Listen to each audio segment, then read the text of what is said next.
In this video, I want to give an overview of one of the first PowerPC based Macintosh computers that came out in 1995-1996. This is the Macintosh Performa 6116CD model. There were several variants of this model that were released around this time. The 6115, the 6110, etc. And this particular computer is the first computer that my dad bought, and it's kind of stayed around in the family ever since. It's been in storage for several years. It's gone through several moves. It's been in the shed, and over the years you move around from one place to another, and we've always tried to hang on to it. It's still in pretty good shape, even with getting moved around and being in storage shed for several years. It's still in good shape. There is a tiny scratch on the front there. It's kind of hard to see unless you look close, and it did build up a little bit of rust on the case, and I was able to get some of that cleaned off. And also, over the years, some of the parts have gone bad in it. The hard drive was the first thing to go. So the hard drive that's in it's been replaced. It's not the original. This machine right now, it is in good working condition. I will showcase that toward the later on in this video. I'm going to do this video in different segments. First off, just showing what it looks like, and just kind of a brief overview with the case still attached. And then I'm going to do an overview of it with the case removed, so you can see what the components look like inside. And then I'm going to do a short video on actually using the computer and how I connected it with a brand new Acer LED monitor. So yeah, we'll just start here at the front, and I'll just go over some of the history of it. The PowerPC logo, that designates that it has a PowerPC processor. It's the 601 version. That was the first version that came out. And the PowerPC processor is actually the second, I guess you could say, the second format of processors that Apple used. The original was the 68K processor made by Motorola. So all the Macintosh computers made in the 80s and early 90s, up until 94, 95, they used the Motorola 68K. And then Apple and IBM and Motorola, all three, they call that the AIM Alliance. You can go to Google and type in AIM, A-I-M Alliance, and you can read about the history of it. But they got together and they jointly developed the PowerPC processor. You can still find PowerPC processors like the Power 7, Power 8, etc. You can still find those in use today in high-tech servers, but you're not going to find them in any desktop computers anymore. I think the Xbox 360, I believe, I think it used a variant of the PowerPC processor for several years. So they've been around for a while. They are considered RISC processors. That's spelled R-I-S-C, Reduced Instruction Set CPU. So they're a little different than Intel. Just the way that they function and everything. You can read about that on the internet. There's a lot of information about that out there. But anyways, so this computer came out during a time when Apple was transitioning from the 68K to the PowerPC processors. Now the 601 that originally came out, one of the first PowerPC processors that originally came out, was made by IBM with support from Apple and Motorola. So if you look at the 601 processor, almost all of them, you're going to see that they have the IBM stamp on them. Now the later ones, when you get up into the G3 and G4, and then before Apple got to that point, there was like the PowerPC, I think 603 and 604. A lot of those were stamped Motorola. I'm not going to say all of them were, but it started off with IBM taking the lead on production, then it kind of went over to Motorola. By the time they got up to the G5, IBM was taking the lead at that point. But it was always, you know, all three companies, Apple, IBM, Motorola, they were always all three working together, you know, to be able to produce the PowerPC. It's just that there were times when one company would take the lead, so I guess you could say, in the production of it over the others.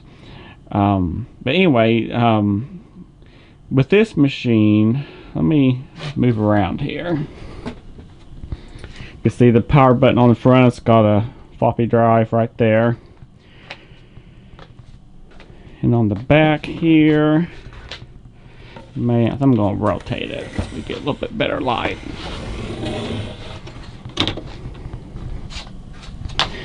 So the ports on the back, you can see the build date there, 1/10/96. So it's a 1995 model, but it was still in production in 96, basically. There's the power connections right there. This port here, let me zoom in. Yeah, so this port right here, this is a Ethernet port, and that's it's kind of hard to believe today, because we all know what Ethernet looks like. It's pretty standard, but this is what you use to connect the Ethernet with. It's an AAUI 15 connection, and Ethernet back then was only used, you know, by really large corporations. You know, most homeowners did not have Ethernet at all. Dial-up modems were just starting to come on the scene. This computer, we never used it on the internet back then. Very few people had any kind of internet connection back then. But that's what that port was for, and I'll show the adapter for it in a little bit. This is a DB25 SCSI connector.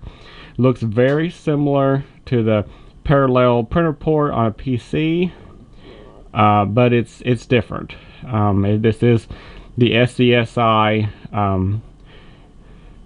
I guess drive system, I guess you could say. I actually used a parallel printer cable at one point to connect this computer with another older Macintosh, the SE30, that someone gave me years ago, and it worked. I mean, you know, the cable and the wiring, it matched, and it worked well enough where I was able to see the hard drive on the other computer and copy files back and forth, which was pretty neat. That's the only time I've ever used the SCSI connector on here. This is an HDI 45 monitor port. So Apple, back then, they used special connectors for for their monitor, so you couldn't just take a regular PC monitor at the time and plug it in. I do have an adapter that I'll show you in a little bit that allows me to connect it to my LED Acer monitor, and it works great, so I'll show that in a little bit. These two connectors, there's your modem, so you connect an external modem. It wasn't a card like you think of with most PCs, you know, PCI card that slides in. It wasn't like that. Instead, the modem was this little gray box that you plugged in. Of course, there's your printer connection right there, and I think the pinout on that is the same as S-Video, I believe. So, and I believe I used an S-Video cable at one time that I found somewhere, and I think that it worked just fine, just like with the parallel printer port on the SCSI. It pretty well matched, you know. So Apple, yeah, it has the same connectors, but they're just used for something different. Over here, this is your ADB port, Apple desktop bus port. That's where you plug in your keyboard, and the mouse usually plugged into the keyboard, and then the keyboard plugs into the computer, and so your mouse and keyboard both are being controlled by that one port right there. Of course, there's your sound, and then there's your microphone. And this computer won't work with just any microphone. Apple made a special microphone at the time that you could use, but you couldn't just use just any microphone. I tried it with a PC microphone. I got at Walmart and it just wouldn't work. And then these are your reset buttons over here. Okay, let me zoom back out. And this computer, pretty well, it had to sit on a flat surface. You wouldn't want to set it on carpet, because let me turn it on its side here. Yeah, underneath here is where the fan was for the power supply, and when it's running you can feel the air coming out the bottom of the case. So you wouldn't want to set this on carpet where that fan might get obstructed. It has to sit on a smooth tabletop surface. You can kind of see my desk over there. Yeah, it has to sit on a smooth tabletop surface. You would not want to set this machine on carpet.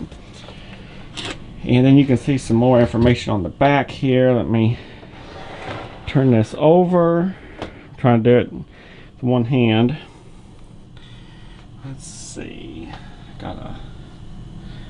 Yeah, I'll shine this light, maybe that'll help. You can see some of the build information on the back here. Yeah, it tells a little bit, you know, about the model and everything.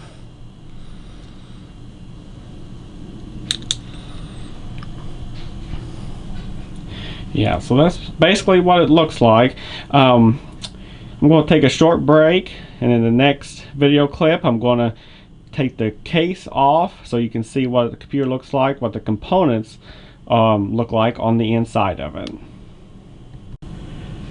Okay, so I got the cover off of the machine so you can see the components inside. I'll go ahead and mention a few things. Some of the parts have been replaced in this. So especially like the hard drive was the first thing that went out, so the hard drive that's in it is not the original. The memory has also been upgraded. The CD drive, power supply, floppy, that has stayed the same. There's no change there. Just a few other things to go over. At one point when I was working on it, I lost the screws to the hard drive that hold it in place, so there for a short period of time I was just using some duct tape, kind of improvising, and then all of a sudden I found on eBay one day that someone had spare trays. You can see the tray that the hard drive attaches to, and then it slides in. So I got 2 spare trays, and then they include 6 screws because it takes a certain kind of screw.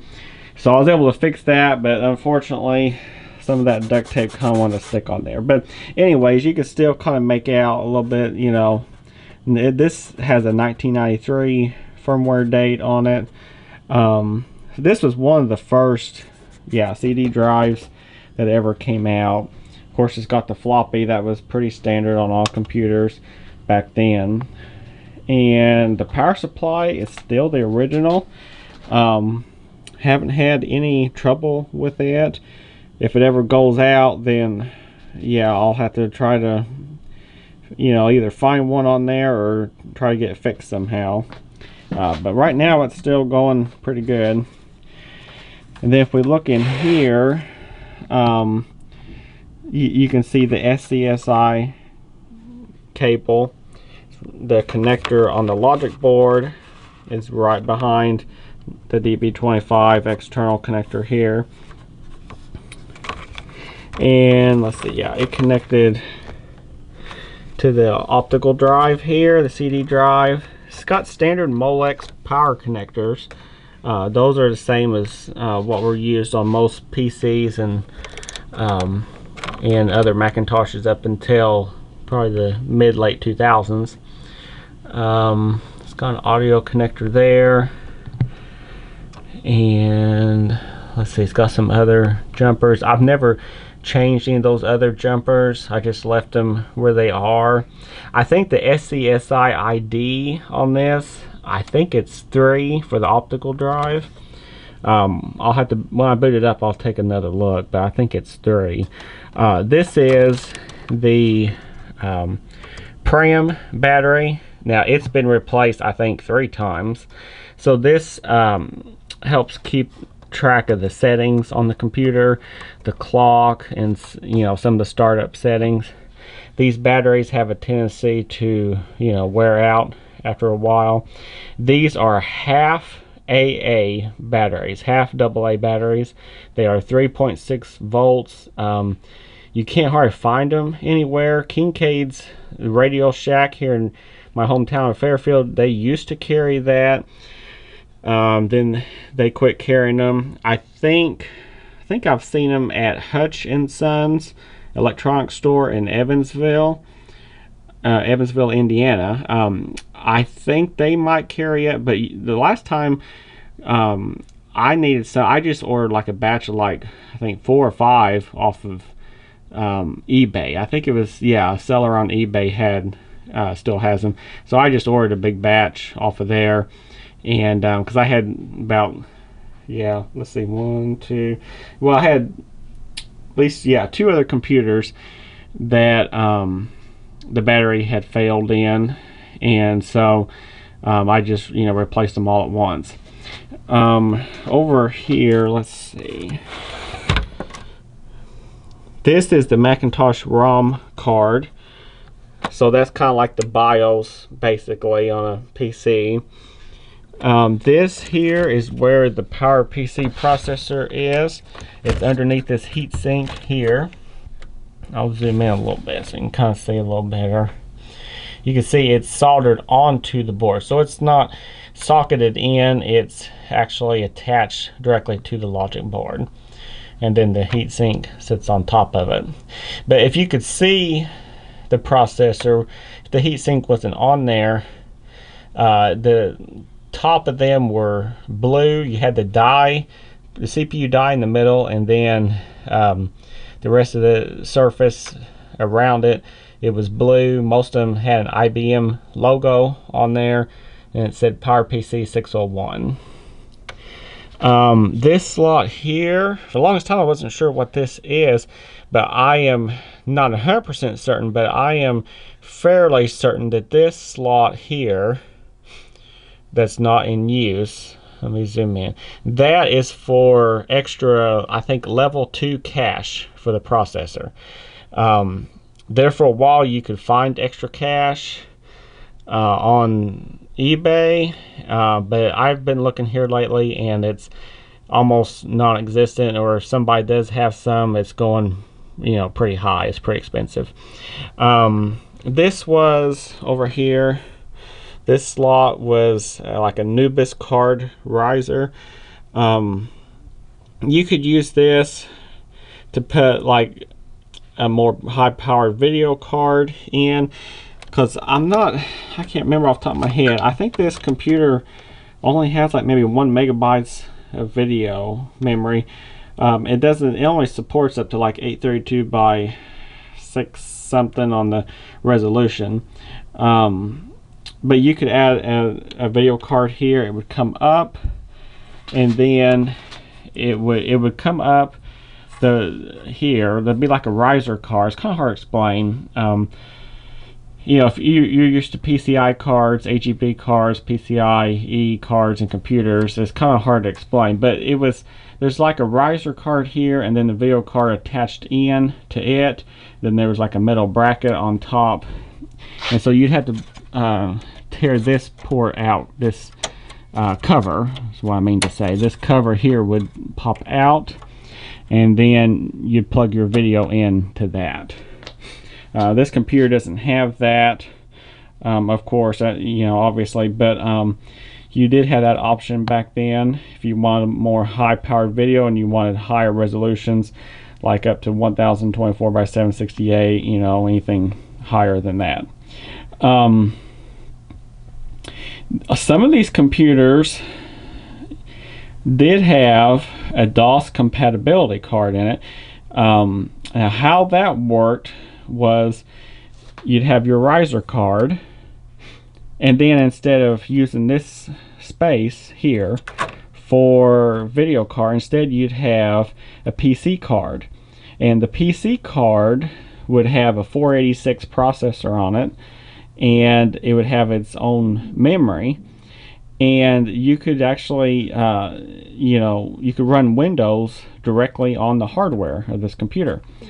Some of the ports were shared, like the Apple Desktop Bus port, SCSI, and the Ethernet sounds. A lot of that stuff was shared with the Mac part of it.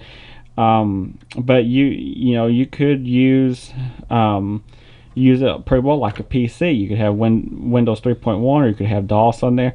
I think, if I remember correctly, I think some people were able to install Windows 95 and get it to work. I'm not sure if Windows 95 was officially supported or not.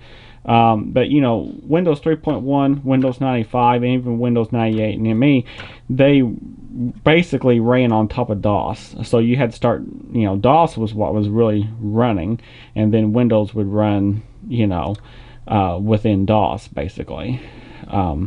But I do know Windows 3.1, Windows 3.11, also, and DOS were compatible with the DOS card.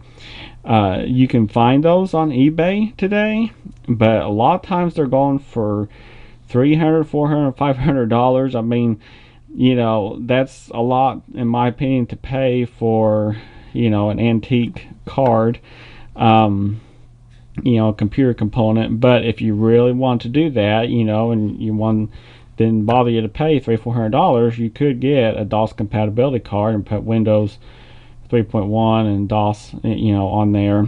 And what you'd have to do then is, with the hard drive, you'd have to partition it so that you'd have the Mac part, and then you'd have Windows on there also.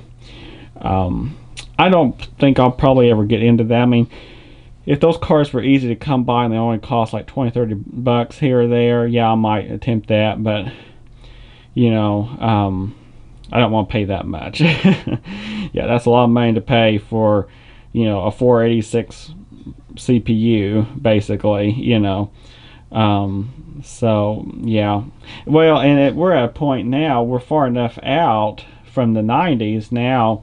I see, classic gaming computers, like old Hewlett-Packard computers, old IBMs, going for sale on eBay.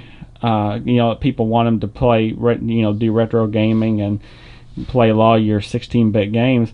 Some of them are going for $500 up to $1,000. I mean, they back in the 2000s, people were recycling all their old 90s computers, and they just wanted to get rid of them. They were obsolete, but enough time has gone by now that the value of them has really started to increase. And that's what I'm noticing with a lot of Apple computers that were made in the 90s.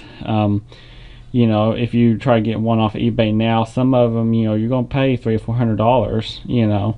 It's still nowhere near the original value. I think this machine, it was probably, I'm guessing, with the monitor and every printer and everything, probably around anywhere from $1,200 up to $1,500 back in the 90s.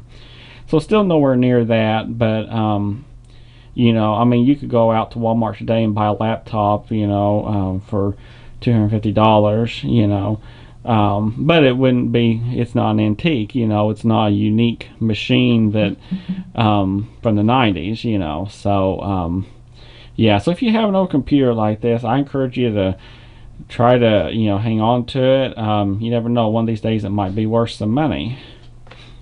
Just to finish up here before I move it back over there and plug it in and start it up, as you could tell, most of us, if if you're a millennial, most of us, you know, do remember the IDE cables. They're different than, you know, this looks like IDE a little bit, but it's a little different. There's a little bit wider. These were, you know, SCSI was 50 pin.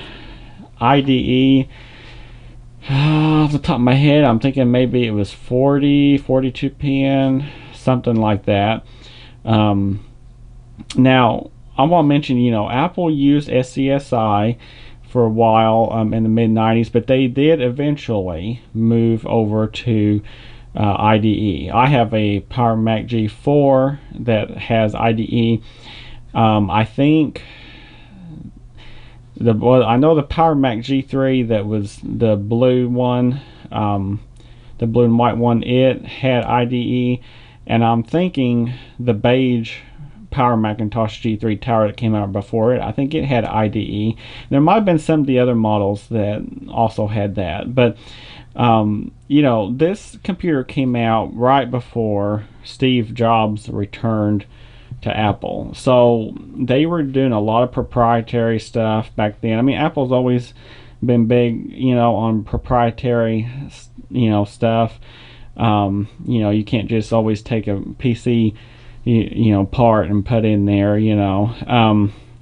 But after Steve Jobs came to Apple, they started to try to standardize some stuff, like, you know, USB ports started coming out, you know, like on the original iMac, and yeah, they started trying to, you know, use connectors and accessories that were more universal, that, you know, you could use it on a PC also, you know, instead of you know, using all these proprietary ports like the AAUI 15 HDI you know, connector and ADB and all that. They tried to you know, standardize that better.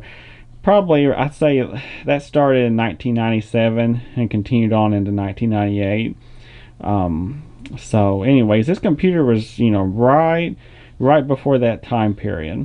But I'm going to go ahead and take a break now, and then when we resume the video, I'll have the computer up and running, and I'll show some of the applications on there, and I'll show how I connected it to my Acer LED monitor. Okay, yeah, well, I wanted to jump back in here real quick. I almost forgot to do this, and probably could have demonstrated. I mean, I probably could have showed it, you know, when it's hooked up, but I thought, well, it'll be a little easier to show some of these cables, you know, before I hook it back up. So with the monitor, these are the adapters. This is the one that came with it, and this allowed it to connect right here. This is a 15 connection, DB15 connection port. This is what the Apple monitors at that time used to connect in. This model had the HDI 45 port on the back, but some Macs at that time did not. They just had the DB15, and it looks identical to the game port that was found on PCs at that time. I mean, it's the exact same width and everything. But I mean, yeah, you can't take an old PC joystick and plug in to here. It's you know, it's not going to work. To get to work with a VGA monitor, I had to get this adapter. These are on eBay. I think I got for like 15 bucks. You can see how, yeah, what it looks like, and it gives instructions on, you know, how to set these switches on the back for what you want to use it for. So for my purpose, I've got, let's see, 2, 3, and 5 are turned off, and the rest of them are turned on. And yeah, you can see there's your VGA right there. Yeah, so that's the monitor connection. Here is the AAUI Ethernet connection. You can see there, it's not wanting to focus real good, but yeah, there's what it looks like right there. Yeah, I wish the camera would focus a little better. I think the lighting in here is kind of throwing it off. But yeah, and there's where it connects in to your Ethernet jack right there. Let me turn it over. Yeah, it's got an orange and a green light on it. Yeah, here's what it looks like on the side. Yeah, there we go. There's the back of it. Okay, and then here's this Apple keyboard that came with it. There's the mouse. Of course, it's one of the old mouses that you had the mouse ball in there. You had to get out, and you had to clean the rollers on the sides every so often. Let me see if I can do this. It's kind of hard to get off. Let me set the camera down, and then I'll show you, because it's kind of hard to get that off of there. There we go.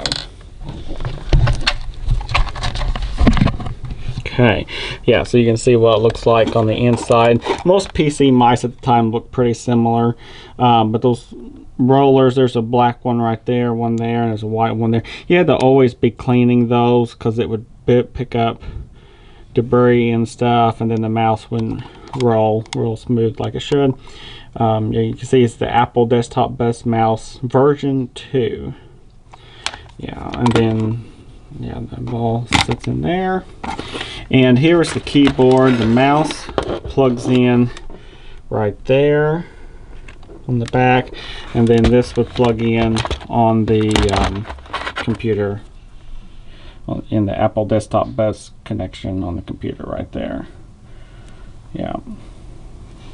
Okay. Yeah, so I just kind of want to show that. I mean, there's other cables, power cables came with it, and I'm still using the original audio RCA port, you know, for the speakers. It's still, you know, I still use it. I'm not going to show all the cables, but yeah, that's kind of what they look like. Everything was kind of the beige color, you know, at that time. Almost all desktop PCs had Windows on them at the same time.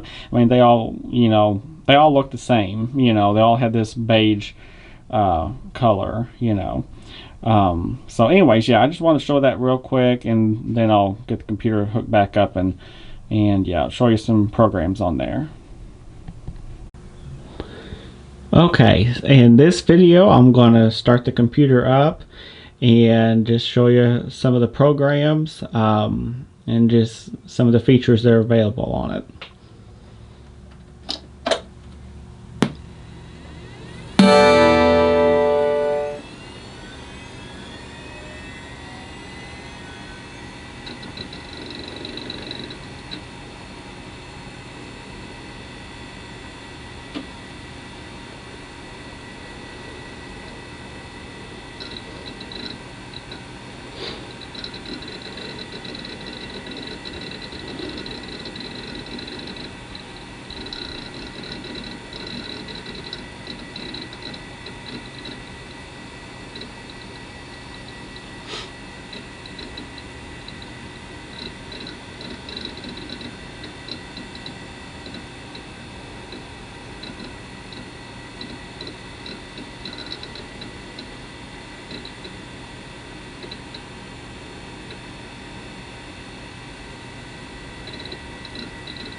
Okay, so the computer started up.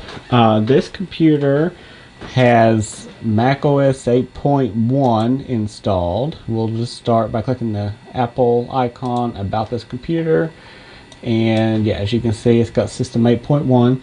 It originally came with I think it was system 7.5.1, but there was the 7.5.5 update was included on a separate disk, because it's like when this one came out, it was 7.5.5 was already out, but it just the way the timing fell. But that's what we used for several years, was 7.5.5, and then over time we upgraded to 8.1. I have run System 9, OS 9 on here. It runs pretty slow. That was, it was before I installed more memory. As you can see, I've got 72 megabytes of memory. But I think System 9 would run slow no matter what, because it was more for the iMacs and the Power Mac G3, G4. It will run on here, but System 8.1 seems like it runs pretty smooth on here. So I just leave it at that. I've actually never tried System 8.5, 8.6. That, I don't know, one of these days I might experiment with that, but I'm pretty satisfied with 8.1. Just another comment about 8.1.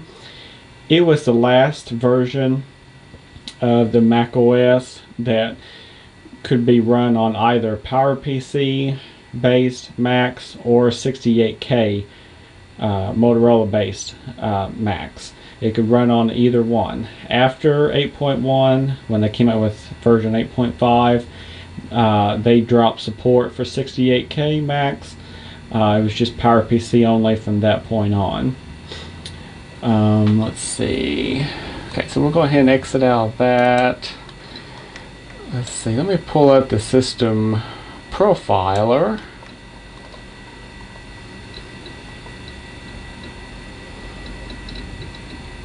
Yeah, and it does recognize it as a Power Macintosh 6100 instead of a Performa. And I don't think there was much difference between the Power Macintosh 6116 and the Performa 6116CD. I don't think there was much difference, except I think the Power Macintosh came with additional software that the Performa did not have, but otherwise there wasn't a huge difference. It shows it's PowerPC 601 at 60 megahertz, and the start device is at ID 0 on the SCSI bus. The CD drive is at, I double checked that. Let me pull that up. I think it was, utilities, drive setup, and you can go here and it tells you the IDs of the other drives. Yeah, so the CD-ROM is at ID 3. Yeah. Okay, let me exit out of that. Just real quick, I'll go through the menu here, a few other things. There's the Apple CD audio player. I used to use that all the time to play CDs. This was before iTunes, basically. Let's see what else is on here. The chooser, we would use that to help set up printers. I remember having to go in there and change some settings over the years. I'll wait till it comes up. Yeah, and it's got some of the printers that were popular at that time. The printer we used back then was the StyleWriter 1200, so it's showing there. Let's see, let me pull this back up. And it's got a few other things on there, and then the control panel here. It's on the network using that AAUI 15 adapter. Sometimes it'll show here the TCP IP settings. Sometimes it will show that it has an IP address, sometimes it won't. I don't know. No, it still says it's just to be supplied by server. But it is on the internet. I'll show that in a little bit. when I go into Internet Explorer on here, it will pull it up, even though nothing's showing there. Oh, let's see. Appearance. Yeah, I really don't want to go through all these settings, but you kind of get an idea of what all's on here. A lot of programs that constantly have to be going into the monitor setting. I'll show that real quick. A lot of programs complain about being in thousands of colors and they only want 256 colors. So a lot of times I have to go in and change that setting to get programs to work. So anyway, that's what that looks like. And we'll look at some of the programs on here. Yeah, they're all in the applications. That's another change. I think System 7.5, all the applications were on the first screen, and then System 8 they moved them over to an applications folder. Someone installed a program a while ago and it wanted to drop it right on the hard drive, and I'm not certain about that, but I think that was a change that they made with System 8. They moved all the applications over to their own application folder.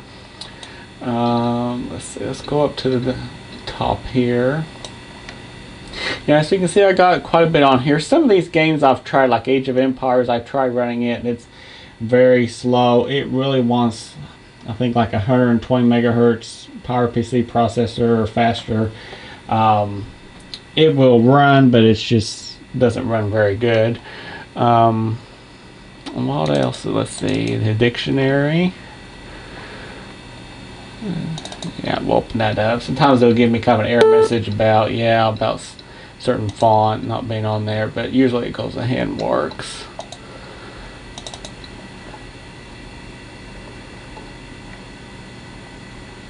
Yeah. Let's see what else is on here.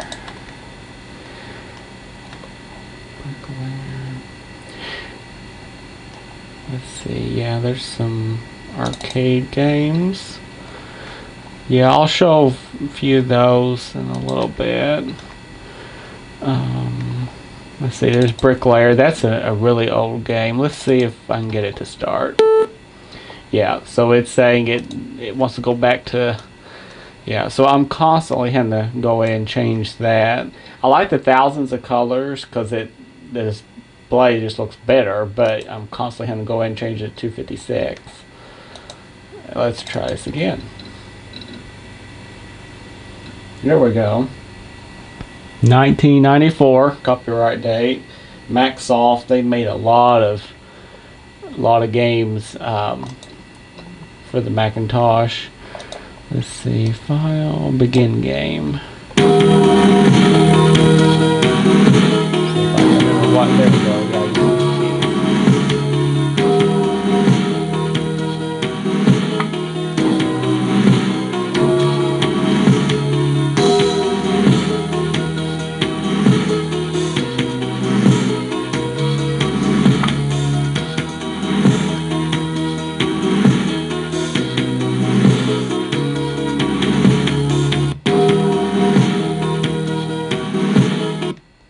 Okay, yeah, so you get an idea of what Bricklayer was about. Let me try MacMan Pro here. I think I got two versions on here. Is that the one? Let's see, one of them shows up in color. Yeah, here we go. Well, let's see. Yeah, now the ghosts are all. There we go. He kind of ran right into me that time. Let's go up here. Let's see.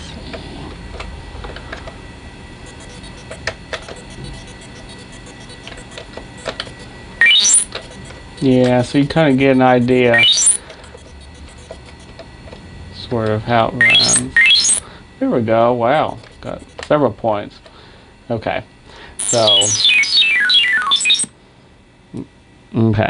anyway, that kind of gives you an idea. Let's see if I can get out of that. There we go. Sure, why not? Okay, so anyway, yeah, that's MacMan Pro. It's like, well, it's like Pac-Man, but they call it MacMan, the Apple version. A program that we used for years was ClarisWorks. ClarisWorks was eventually bought out by Apple directly, and became AppleWorks. That was later, closer to the year 2000. And yeah, this is what we used for years to type documents with, a word processor. I'm not sure, let's see, I don't know if you could even save it as a Word file. Well, yeah, you could. Yeah, you could save it. Yeah, okay. Yeah, so, yeah, we never did that. I mean, I didn't have to move files back and forth very much over to a let me pull that back up. Yeah, I didn't have to move files very often over to a PC back then because we just printed at home. But you could do that, I guess. It just wasn't a feature I used very often. Paint, I used to use Paint on here all the time. It was, yeah, a lot of fun.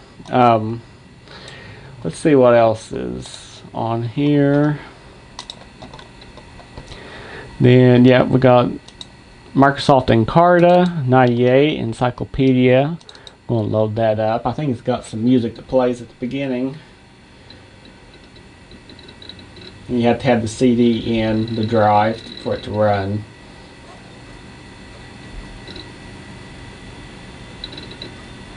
Yeah, you can kind of hear the CD spinning over there a little bit.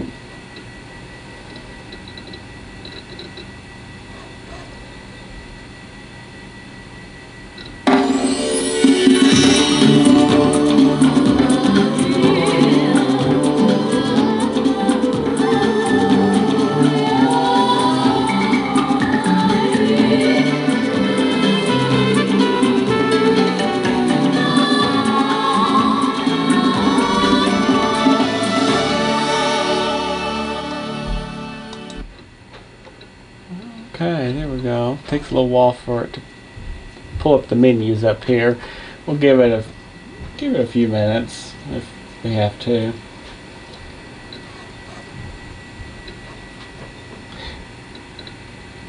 Okay. Okay, let's see. I'll just try like Amelia Earhart, like we're looking for an article about her. Yeah. There we go. Yeah, so then it pulls up, yeah, here's, you know, the article about her, and now I tried to play this video earlier, and then it says it wants this too, and I've got this too, but that takes a lot of time switching out disk and stuff. So, but anyway, that kind of gives you an idea of how Encarta 98 worked on here. And let's see what else is on here. Oh yeah, Solitaire Sampler. Used to play this all the time. Yeah, it's copyright 1993 and 94 both. So yeah, it's pretty old. Yeah, I used to play this quite a bit.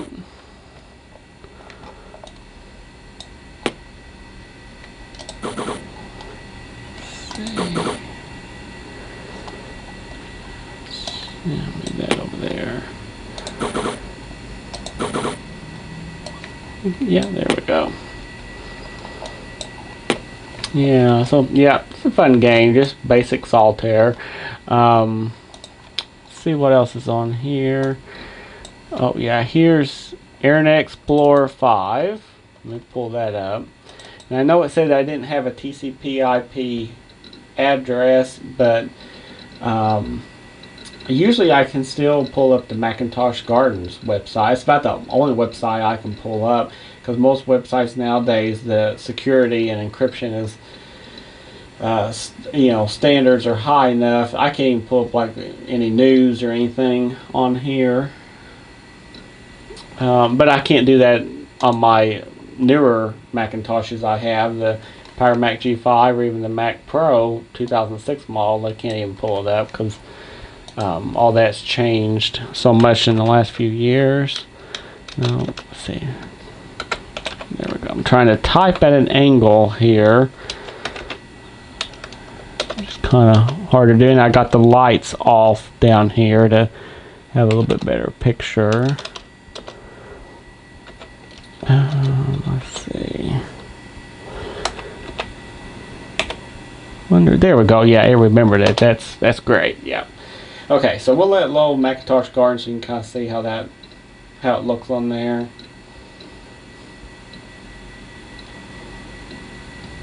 Macintosh Garden, they have a lot of old drivers and software that really comes in handy, especially on these older computers. They have some PC software on there, but for the most part, it's mostly just Macintosh programs. Yeah, so it's loading that. As soon as it lets me, I will exit out of that. Yeah, great. Okay. Yeah, so Internet Explorer was the dominant web browser on the Mac for several years in the mid to late 90s. It was the default browser. There were others like Netscape Navigator, but most people used Internet Explorer at that time. This is like a space game. Thank you! Orange, yeah, let's new game. Let's see if I can. There we go. Yeah, let's see if I can remember. There we go. Like a spaceship game, basically.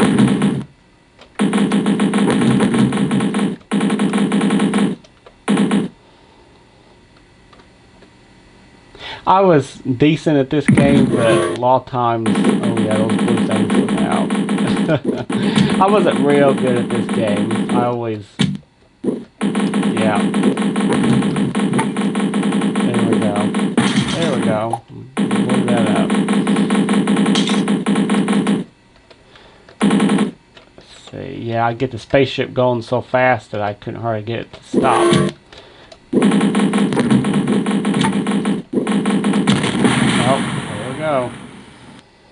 Okay, let's see if I can get out of that.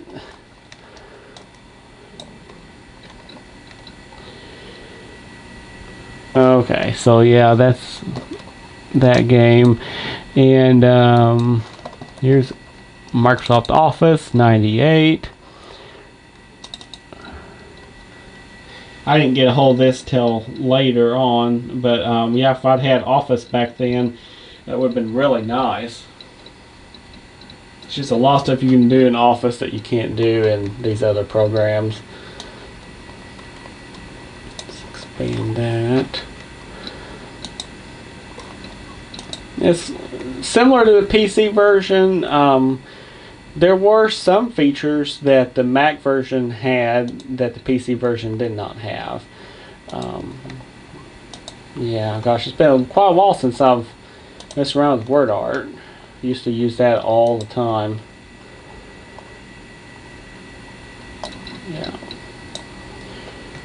Yeah, WordArt was always a lot of fun. Let's see, but yeah, otherwise, before I click quit, yeah, it's got a lot of the same. I mean, it's pretty identical to Office 97, and yeah, I mean, it's got a lot of the same settings and stuff. Let's see, document. You change your margins and all that. And let's see, let me get out of that. Yeah, and so you could save this to a floppy disk and then take it and open it up on Office 97, you know, on a PC at that time, and it'd run just the same.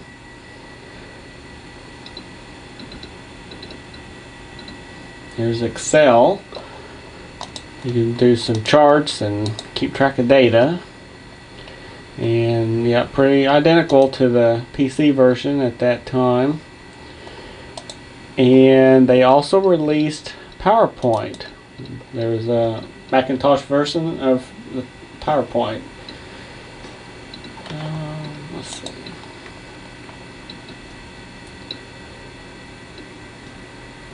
Let's see.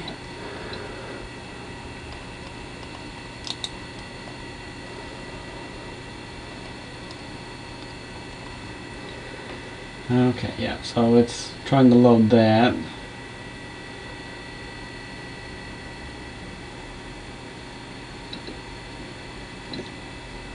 Let's see, cancel. Okay. File, new. See if it'll just open up a new presentation. Blank presentation, there we go. Just open a blank one. Okay. Yeah, and you might remember the paperclip help tool that would show up, and on here it had a similar help tool. I'm not sure if I can remember how to get it. Let's see, it should be Microsoft PowerPoint help. Yeah, there we go. And it's just got an old classic Macintosh, like a Macintosh SE30 or one of those models from the 80s, as the icon down there, which is kind of neat. The PC version had that paperclip. If you might remember, the paperclip would show up on there as the help tool. Anyways, yeah, let me get out of that.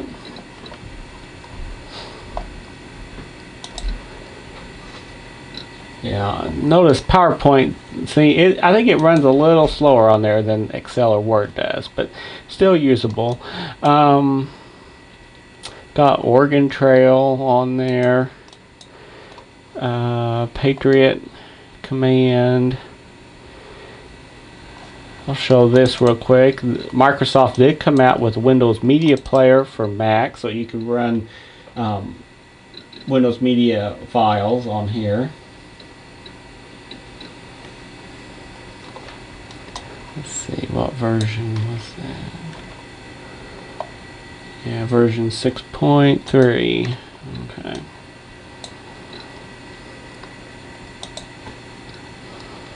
And let's see. Patriot Command. Yeah, I remember playing that quite a bit. I'm going to show this, and then I'll show. Yeah, we'll do real quick.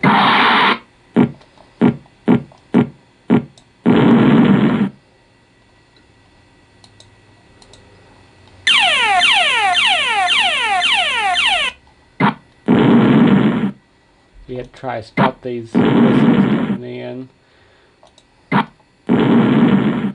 Yeah, I wasn't terrible at this game, but yeah, I usually end up with a few cities destroyed by the time it was said and done, and it would get harder as the game went on. You know, more challenging.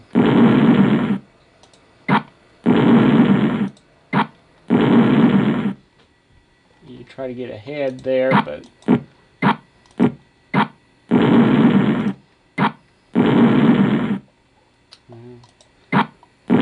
I'll let it destroy a couple cities, so that way you'll see what it does. At least one. Yeah. Yeah, I used to play this game quite a bit. See if it lands. It may land. Oh, it landed right in between the cities. Okay. Okay, anyways, let me, yeah.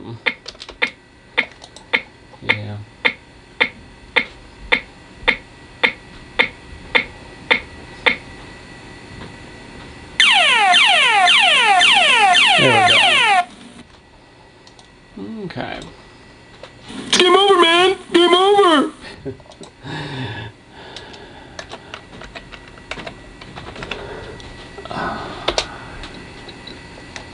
Okay. But anyway, that was that. And then, like the Oregon Trail. So one thing to get the disc out, yeah, you just drag the disc like this encarded disc to the trash, and then it'll spit the disc out.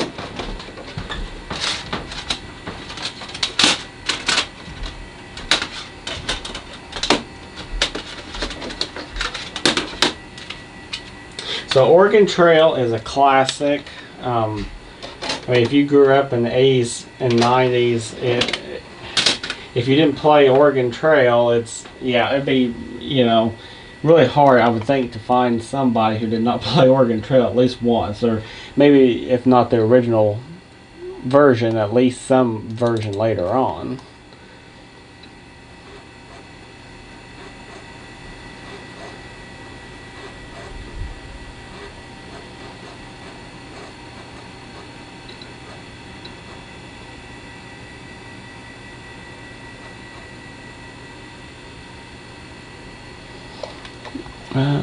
Travel the trail.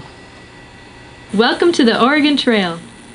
You're about to begin a great adventure, traveling the Oregon Trail across the rugged landscape of North America. Your covered wagon, pulled by a team of oxen, will travel from Independence, Missouri, to the fertile Willamette Valley of the Oregon Territory, a journey of approximately 2,000 miles. Before you set off on the trail, you must register your name, the names of the members of your wagon party, and your occupation. After that, you'll need to buy supplies and make other important decisions. Good luck! Okay, we'll click continue, but yeah, I don't want to get a... So here, you'd enter your name and then go on from there. I'm going ahead and quit the program, though. Yeah, so anyways, That's just kind of a brief overview of this computer. you know, just how it worked. You know, what the experience was like back in the mid-90s. Computers back then were totally different, you know, than they are today. But with Apple, even to this day, you know, their menu structure is still the same. I mean, your hard disk icon will appear on here. If you have it set to do that, I think a lot of times by default they got to where they just hide that, and you just click the Finder down here. So that was one of the things they changed with OS 10, was they put the dock down here, so you click the Finder and then go from there. Back then you just double click the disk drive and go in that way. But even to this day with Apple, I mean, you have the menu up here, the Apple icon is still there. I mean, what's up there looks different, you know, but you still have a list to choose from. And let's see, I think that's about all I'm going to cover. I have the lights turned off upstairs, the light switch turned off so that the screen would appear a little better. Let me turn, yeah. Okay, so I got the lights turned on, and so that way you can see the screen better. I've got the camera off the tripod. I'm going to walk around, just show you the computer and everything, but I had to go upstairs and turn the light on, and it's better for me just to hand hold the camera while I'm doing this. So here's the monitor I'm using. It's an Acer LED monitor. It's 21.5 inches. And I'll come around on the side so you can see. Yeah, it's coming in through that blue VGA connection there. You can see all the wires back here. And of course, yeah, I don't know if you've seen my other videos or anything, but I'm into ham radio as a hobby. Do both 2 meters and 70 centimeter, and I also do HF radio quite a bit. Yeah, you have to check out some of my other videos to see the radios in action. But for this video, we're focusing on this Macintosh Performa computer. And let me come around and yeah, oh, one more thing. Yeah, there's the keyboard. You can see it's yeah, how it lights up. Turn the caps lock on. And there is the computer running. And Yeah, there's the green light, shows it's working there. Press that. Now if there's no disc in there, I press this eject key and it just comes right out. If there's a disc in there, you have to drag the disc icon to the trash and then it will you know, eject the tray. But if there's no disc, it'll come out like that. So then you can push it back in like this, or you can press the button either way. It takes it back in. And then, yeah, there's your power button right there. Then on the back, here it is, plugged in while it's running. Yeah, and I've kind of been experimenting with these switches on this adapter here, so they look a little different than they did earlier. I've been, you know, just experimenting a little bit to see which settings work the best. I think I've got it working pretty good right now. It, you know, screen looks pretty good. So anyway, that's what this computer, you know, from 1996, that's what it looks like when you pair it with a, you know, modern 21.5 inch LED monitor. It looks pretty good. I think it's only putting out 640 by 480 on the resolution, but it looks good on that screen there. And one last thing to conclude, I'm gonna shut the computer down. And if you most people I know, you know, familiar with, if you grew up in the 80s or 90s, you remember when you go shut a computer down, is this way with Windows 95, Windows 98, well, Windows 3.1 before that as well. When you go shut the computer down, you had to tell it to shut down, and then you had to wait until it told you it's now safe to turn it off. Well, the reason for that was the hard drive. You know, you didn't want to just turn the power off abruptly, and you know, before the hard drive had enough time to store all the data and park the hard drive head where it needed to be. You know, if you shut the power off while the hard drive is still spinning, it could possibly corrupt the disk. That's happened to me where, you know, the power would abruptly go out. I mean, that just happens. You know, you have a power outage unexpectedly. Most of the time the hard drive would be okay, but you know, the chances increase when you just pull the power abruptly that, you know, you're going to corrupt the drive and the contents on it. So back then you had on any computer, you had to, you know, go through the shutdown procedure properly.